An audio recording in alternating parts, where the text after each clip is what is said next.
After more than 25 years in law enforcement, Chief Blair Anderson will be retiring in November. He has been the St. Cloud police chief for the past decade.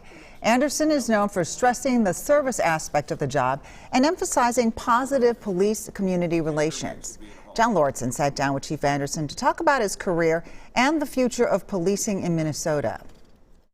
I grew up in one of the roughest neighborhoods in the roughest city at the time. Detroit was one of the most dangerous cities on the planet. Even though he spent the majority of his life in Minnesota, Chief Blair Anderson is still a Detroit kid at heart. If you got to pin me down, I'm going with my home squad, so you know I know pain. I've been a Lions fan my whole life. He took the Detroit values his parents and coaches instilled in him to a career in law enforcement. When he became St. Cloud's police chief a decade ago, he emphasized respect and dignity for all. He even flipped the words on the squad cars from protect and serve to serve and protect, because he believes the protect part is a given. The service aspect to me is more important because that's where you get to make those connections. That's where you get to reach out and engage on a human level. We've got 8 victims. Anderson says the past couple years have been the hardest of his career. He believes anti-police rhetoric is responsible for the rise in crime. The men and women who serve were demonized, they were polarized, we were blowtorched. Just because I wear a badge doesn't mean I'm Derek Chauvin or some other oppressor or some other brutal individual.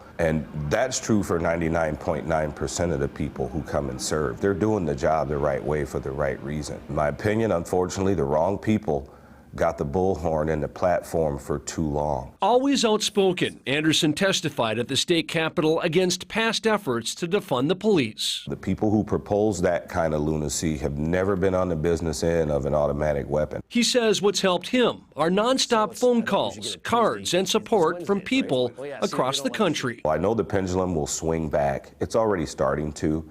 But we've got a long road to hoe. Even after retirement, he plans on being a resource for men and women in law enforcement. As far as his own career, Anderson says he's proud of the legacy he's leaving behind. I would do it for free because in this humble guy's opinion, we were put here to be of service to one another.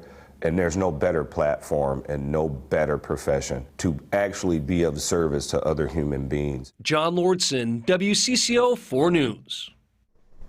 Chief Anderson says he has no immediate plans for retirement other than spending time with his family, working on his golf game, and going to Timberwolves games. His last day in St. Cloud will be November 30th.